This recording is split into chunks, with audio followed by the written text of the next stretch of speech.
Shalom Bapak Ibu, selamat pagi. Kembali kita berjumpa di pagi hari ini. Kita akan bersama merenungkan firman Tuhan supaya kita boleh semakin bertumbuh dalam kehidupan kerohanian kita. Tetapi sebelumnya mari kita berdoa. Tuhan Allah Bapa kami yang di surga, kami bersyukur dan berterima kasih kalau pagi hari ini kami akan bersama merenungkan firman-Mu. Biarlah Tuhan yang memimpin dan menolong kami supaya kami boleh mengerti akan kebenaran firman Tuhan. Terima kasih Tuhan, di dalam nama Tuhan Yesus kami panjatkan doa ini. Amin. Bapak Ibu, pagi hari ini saya akan mengajak kita merenungkan bagian daripada firman Tuhan, yaitu dari Amsal pasal 3 ayat 5-6. Demikian firman Tuhan.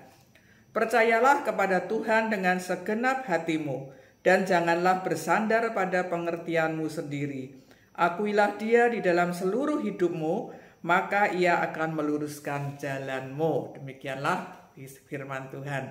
Nah Bapak Ibu, saudara-saudari, saya mengambil tema rencana memasuki tahun 2024. Ada sebuah kalimat yang mengatakan demikian. Orang yang tidak punya rencana, sebenarnya orang tersebut sedang merencanakan kegagalan. Nah, tapi ada juga orang yang sudah membuat rencana tapi bisa juga mengalami namanya kegagalan. Nah, di dalam memasuki tahun 2024, kita harus mempunyai rencana di dalam hidup kita. Rencana di dalam keluarga, rencana untuk pendidikan anak, rencana untuk usaha kita, atau rencana-rencana yang lainnya. Nah, supaya rencana kita berjalan dengan baik dan tidak mengalami kegagalan, kita harus berdoa kepada Tuhan dan minta hikmat kepada Tuhan. Karena kita tidak tahu apa yang terjadi di depan kita. Seperti dikatakan di dalam Amsal 14 ayat 12. Ada jalan yang disangka orang lurus, tetapi ujungnya menuju maut. Nah, ayat ini menunjukkan bahwa kita tidak tahu apa yang ada di depan kita.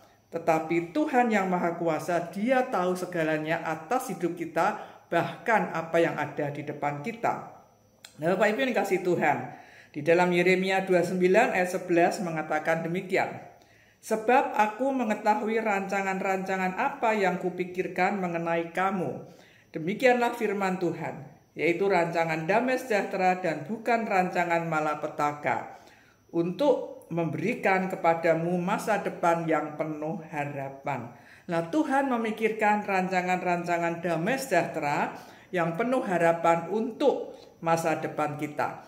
Nah, oleh sebab itu, mari kita serahkan sepenuhnya hidup kita kepada Tuhan.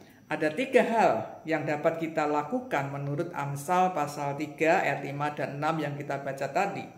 Yang pertama yaitu percayalah pada Tuhan dengan segenap hati. Ada di ayat 5a.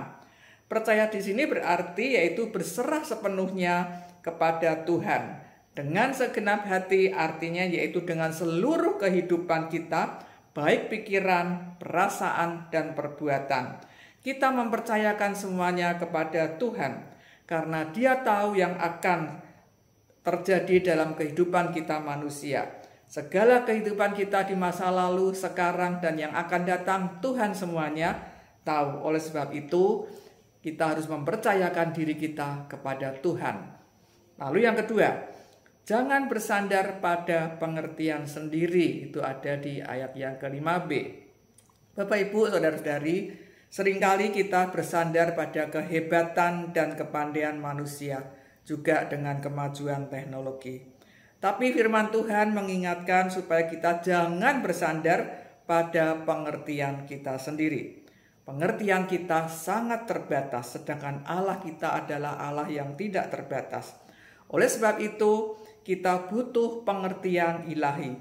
Perlu Tuhan yang tahu segalanya atas segala sesuatu di dalam kehidupan kita. Nah, dalam perencanaan dan pengambilan keputusan, kita harus mengikut sertakan Tuhan. Karena Dia tahu yang terbaik untuk kita semua. Lalu yang ketiga, mengakui Tuhan dalam seluruh hidup kita. Itu ada di ayat yang ke-6. Kadangkala orang Kristen malu mengakui Tuhan di hadapan banyak orang. Takut dibilang sok suci, begitu ya. Tapi firman Tuhan mengingatkan kita untuk mengakui Tuhan dalam seluruh hidup kita. Berani menyatakan kebenaran di hadapan umum, bahwa Tuhan kita adalah Tuhan yang menyatakan segala sesuatu dalam hidup kita, Tuhan yang menyertai kita, Tuhan yang menolong kita. Dan untuk semua keberhasilan itu karena pertolongan atau karena perbuatan Tuhan, karena Tuhan sendiri yang telah bekerja dalam hidup kita, sehingga kita bisa menghadapi berbagai macam masalah yang ada dalam hidup ini. Nah, dengan demikian kita perlu terus bergantung, berserah, percaya kepada Tuhan.